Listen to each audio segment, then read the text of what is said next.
इस कहानी के सभी पात्र काल्पनिक है। इसका किसी भी व्यक्ति स्थान से कोई संबंध नहीं है। ये चैनल केवल मनोरंजन के लिए बनाया गया है। वीरान नगर के मेंटल हॉस्पिटल के सामने सुबह के समय एक ऑटो आकर रुका। इसमें से रवि नाम का लड़का उतरा और अस्पताल के गार्ड को बुलाने लगा। कुछ देर तक जब कोई नहीं आया तो रवि खुद ही गेट खोलकर अंदर जाने लगा। जैसे ही रवि ने गेट खोला, एक आदमी ने उससे पूछा कि तुम टीवी ठीक करते हो? रवि ने जवाब दिया, नहीं। यह सुनते ही उस आदमी ने रवि को जोरदार थप्पड़ मारते हुए कहा कि यहाँ से अभी सिर्फ टीवी ठीक करने वाले को अंदर आना था, तुम यहाँ क्या कर रहे हो? रवि को कुछ समझ नहीं आ रहा था। थप्पड़ खाने के बाद उसका सिर भी चकराने लगा, लेकिन किसी तरह खुद को संभालते हुए रवि ने कहा कि मैं यहाँ नौकरी के लिए आया हूँ। तभी एक डॉक्टर और उसके साथ 4 कंपाउंडर भी गेट के पास पहुंच गए। उन्होंने थप्पड़ मारने वाले इंसान को पकड़ लिया। डॉक्टर ने कंपाउंडर से कहा कि जाओ इसे ले जाकर ट्रीटमेंट की तैयारी करो, मैं जल्दी आता हूं। कंपाउंडर के जाते ही पास खड़ा रवि डॉक्टर के पास गया और कहा कि आज इस अस्पताल में मेरा पहला दिन है, क्या आप मुझे बता सकते हैं कि डॉक्टर पाटिल कहाँ मिलेंगे? डॉक्टर ने जवाब देते हुए कहा कि मैं ही पाटिल हूँ। तुम यहाँ से सीधे जाकर अपना जॉब लेटर ऑफिस में जमा करो और वहाँ से ड्रेस लेकर बगल के कैबिन में आ जाना। रवि थोड़ी ही देर में कंपाउंडर की वर्दी पहनकर डॉक्टर के कैबिन में पहुँच गया।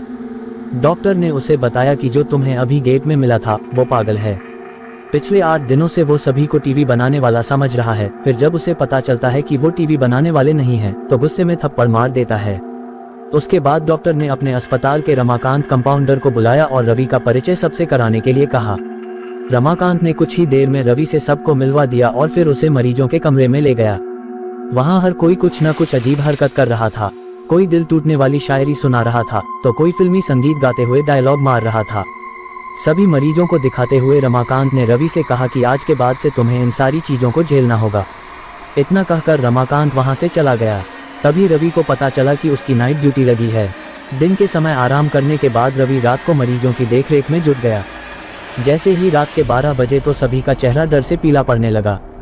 हल्ला करने वाले मरीज भी चुपचाप से एक कोने में बैठ गए। यह सब देखकर रवि को बड़ा अजीब लगा। उस दिन नाइट ड्यूटी में मौजूद डॉक्टर से रवि ने पूछा कि आखिर ये सब क्या हो रहा है, सब लोग इतना डर क्यों रहे हैं? डॉक्टर ने जवाब दिया, इस अस्पताल में रात 12 बजे के बाद भूत घूमते हैं। वो सारे भूत इसी अस्पताल के पुराने मरीज हैं जिनकी इलाज के दौरान मौत हो गई थी, तुम संभल कर रहना। रवि को भूतों पर विश्वास बिल्कुल भी नहीं होता था।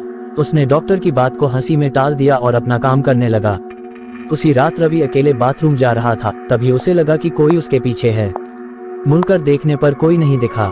कुछ देर बाद उसे फिर ऐसा ही महसूस हुआ। रवि ने सोचा कि भूत की बात उसके दिमाग में घूम रही होगी, इसलिए उसे वहम हो रहा है। बाथरूम करके जब रवि बाहर आ रहा था तो उसे शीशे में लिखा हुआ दिखा कि आज तुम पागल हो जाओगे। रवि को लगा कोई उसके साथ मजाक कर रहा है, इसलिए उसने इस बात पर गौर नहीं किया और अपने काम पर लग गया। कुछ देर बाद रवि को एक तेज चीख सुनाई दी। वो दौड़ते हुए आवाज की ओर गया। जैसे ही रवि वहां पहुंचा तो एक पागल ने दरवाजा अंदर से बंद कर दिया। किसी तरह से रवि ने उस दरवाजे को खुलवाया। दरवाजा खुलते ही उस पागल ने रवि को हवा में उछालकर गिरा दिया। रवि इतनी जोर से गिरा कि उसकी पीठ में गहरी चोट लग गई। तभी एक जोर की हंसी रवि को सुनाई दी। वही पागल हंसते हुए बोला कि मैंने कहा था न कि आज तू पागल हो जाएगा। रवि ने गुस्से में झल्लाते हुए कहा, पागल आदमी तूने ये क्या किया? रुक, तुझे अभी बिजली का झटका देता हूँ। पागल ने जवाब दिया, अस्पताल में मिलने वाले बिजली के झटके से ही तो मेरी मौत हुई थी, अब तू क्या मुझे कोई शॉक देगा? अब मुझे इनका डर नहीं। इतना कहते ही उस पागल भूत ने रवि को एक हाथ से पकड़ा और दूसरा हाथ स्विच बोर्ड में डाल दिया। इस तरह से रवि को बिजली का इतना तेज झटका दिया कि उसकी चीखों से पूरा अस्पताल गूंज उठा। रवि की आवाज सुनकर अस्पताल में मौजूद नाइट स्टाफ दौड़ते हुए उस कमरे की तरफ आए। सबको वहां रवि बेहोश हालत में मिला। तुरंत रवि को मरीजों के बेड पर लेटाया। उसी दिन से रवि की दिमागी हालत खराब है। अब रवि अपने आप को उस अस्पताल का डॉक्टर समझता है। अपनी पागल स्थिति और डॉक्टर बनने के वहम के चलते रवि ने ब्लेड से अब तक कई लोगों के पेट काट दिए हैं। हर रात उस भूतिया अस्पताल से रवि की तरह ही चीखने की आवाज आती है और किसी न किसी को वो भूत रवि की तरह ही पटक देता है। ये चीखने की आवाज हमेशा उसी समय आती है जब रवि को बिजली के झटके दिए जाते हैं।